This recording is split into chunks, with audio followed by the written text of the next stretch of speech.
जय हिंद साथियों, स्वागत है आपका मेरी वीडियो में।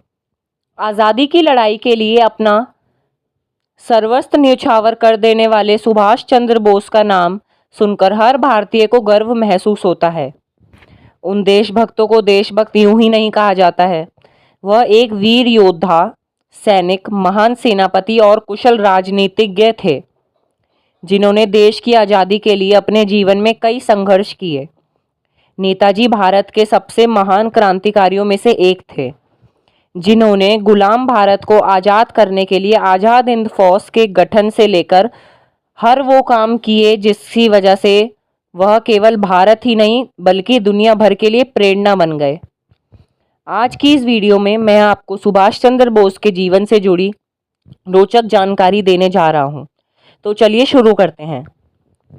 नेताजी सुभाष चंद्र बोस का जन्म 23 जनवरी 1897 को ओडिशा के कटक गांव में हुआ था। नेताजी की माता का नाम प्रभावती देवी और पिता का नाम जानकीनाथ बोस था, जो कटक शहर के मशहूर वकील थे। प्रभावती देवी और जानकीनाथ बोस की 14 संतानें थीं, जिनमें से सुभाष चंद्र स्थान पर 9वें थे। ओडिशा के बंगाली परिवार में जन्मे सुभाष चंद्र बोस बचपन से ही पढ़ाई में बहुत होनहार थे।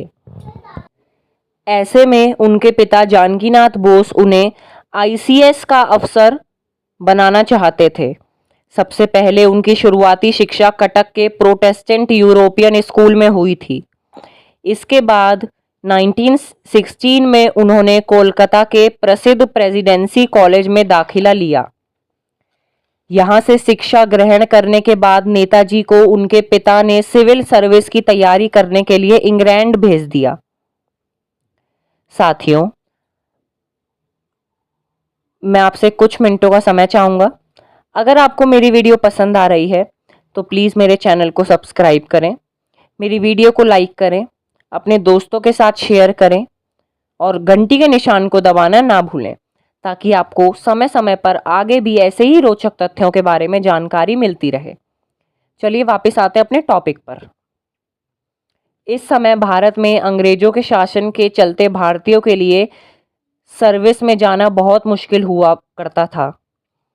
इंग्लैंड में सिविल सर्विस की परीक्षा में नेताजी चौथे स्थान पर आए, लेकिन वह उससे खुश नहीं थे। उनके मन में देश के प्रति प्रेम तो बहुत था और वह देश की आज़ादी के लिए चिंतित थे, जिसकी वजह से वह 1921 में इंडियन सिविल सर्विस की नौकरी ठुकराकर भारत लौट आए। भारत लौटते ही नेताजी राजनीति में कूद गए और स्वतंत्रता की लड़ाई लड़ने के लिए भारतीय राष्ट्रीय कांग्रेस में शामिल हो गए। शुरुआत में उन्होंने गांधी जी के निर्देश अनुसार चित्तरंजन दास के नेतृत्व में काम किया। अपने क्रांतिकारी विचारों के कारण उन्हें कई बार जेल में भी जाना पड़ा। इसके बाद तो 1921 से 1941 में इन्हें 11 बार जेल में कैद किया गया। जेल में रहकर भी वह अपने लक्ष्य से पीछे नहीं टूटे और भारत को आज़ाद करने में अपनी पूरी कोशिश करने लगे। इसके बारे में बहुत कम लोग जानते हैं कि सुभाष चंद्र बोस को नेताजी और देश नायक की उपाधि कैसे मिली। जर्मनी के तानाशाह एडोल्फ हिटलर ने सुभाष चंद्र बोस को सबसे पहले नेताजी कहकर बुलाया था। इस तरह स्वाधीनता महासंग्राम के महायज्ञ से में महत्वपूर्ण भूमिका निभाने वाले नेताजी की 18 अगस्त 1945 में एक विमान दुर्घटना में मृत्यु हो गई, परंतु उस दुर्घटना का कोई साक्ष्य नहीं मिल सका, ना ही नेताजी का शव मिला था। सुभाष चंद्र बोस की मृत्यु आज भी एक रहस्य बनी हुई है। साथियों, आज की इस वीडियो में इतना ही। मेरे साथ बने रहने के लिए आपका धन्यवाद।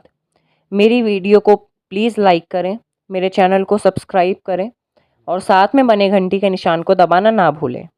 धन्यवाद।